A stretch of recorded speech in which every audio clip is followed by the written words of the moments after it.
कोल्हापूरमध्ये पुन्हा एकदा पर्यावरण आणि नागरिकाच्या आरोग्याचा गंभीर प्रश्न समोर आला आहे.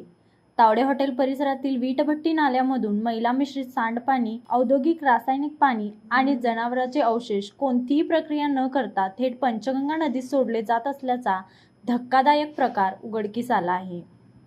या प्रदूषणामुळे नाल्याच्या काठावरील शेतजमीन नापीक होत असून परिसरातील विहिरीचे पाणी दूषित झाले आहे.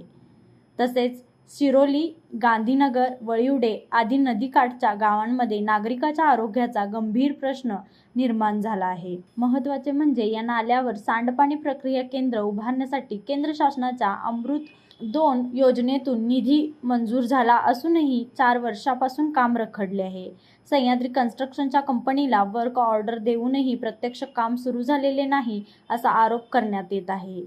या पार्श्वभूमीवर कोल्हापूर शहर व जिल्हा नागरी कृती समिती आणि सामाजिक संस्थेच्या वतीने आज जोरदार आंदोलन करण्यात आले. प्रशासनाच्या निषेधात आंदोलनकर्त्यांनी नाल्याच्या काठावर घोषणाबाजी करत तीव्र संताप व्यक्त केला. त्यामुळे मार्केट यार्ड ते तावडे हॉटेल रोडवर मोठी गर्दी पाहायला मिळाली. दरम्यान प्रदूषण नियंत्रण मंडळाचे अधिकारी रोहितदास मातकर यांनी पाण्याचा पंचनामा करण्यासाठी भेट दिली. मात्र महापालिकेचे अधिकारी अनुपस्थित राहिल्याने संताप अधिकच वाढला.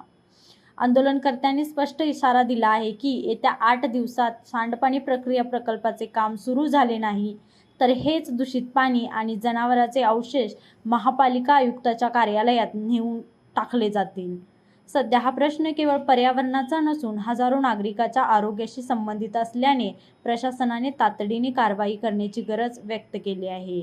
बाबा खूप बोर होतंय, काहीतरी नवीन फ्रेश ऑर्डर करा ना. माझ्याकडे एक सरप्राईज आहे. स्वाद गोकुळचा, आस्वाद परंपरेचा, गोडवा नात्याचा, गारवा आनंदाचा, गोकुळ आईस्क्रीम सोबती प्रत्येक क्षणाचा.